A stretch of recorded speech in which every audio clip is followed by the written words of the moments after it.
প্রিয় দর্শক, সংসদ অধিবেশন শুরুর আগেই জামাতের ব্যতিক্রম ধরে একটা কর্মশালা, সংসদ সদস্যদেরকে নিয়ে কর্মশালা 2 দিন ব্যাপী অনুষ্ঠিত হয়েছে।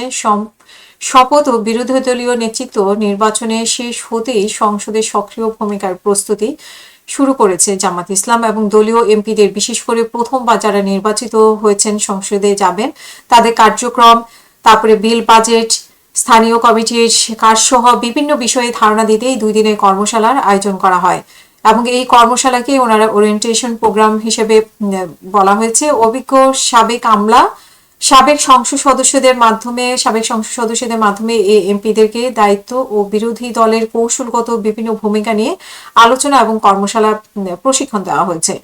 এবং জামাত সূত্রে জানানো হয় যে জাতীয় সংসদ নির্বাচনের পর বিরোধী দলীয় সংসদ সদস্যরা শপথ নিয়েছেন এবং বিরোধী দলীয় নেতা উপনেতা চুপ হয়ে নির্বাচিত হয়েছে। এরপর অধিকাংশ সংসদ সদস্য এবার নতুন নির্বাচিত হয়েছে এবং তাদের অতীতে জাতীয় সংসদে যাওয়ার কোনো অভিজ্ঞতা নেই, এমন ভাবনা থেকেই এই ধরনের কর্মশালার আয়োজন করা হয়েছে।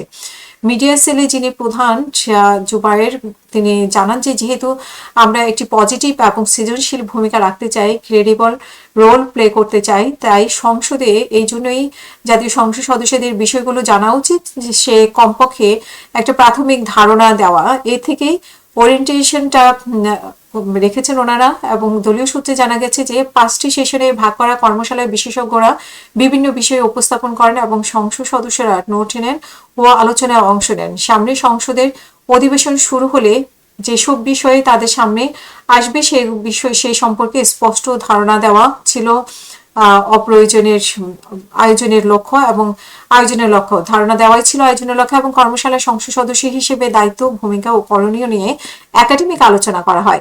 একজন সংসদ সদস্য ব্যক্তিগত ও সম্মিলিত ভূমিকা কি হবে, বিরোধী দল হিসেবে বিভিন্ন বিল ও আইনের ক্ষেত্রে কি ধরনের অবস্থা নেওয়া যেতে পারে, এই বিষয়ের দিক নির্দেশনা, স্থানীয় কমিটি, স্থায়ী কমিটিগুলোর কাজ ও সংসদীয় প্রোটোকলের সম্পর্কে তাদের ধারণা দেওয়া হয়েছে।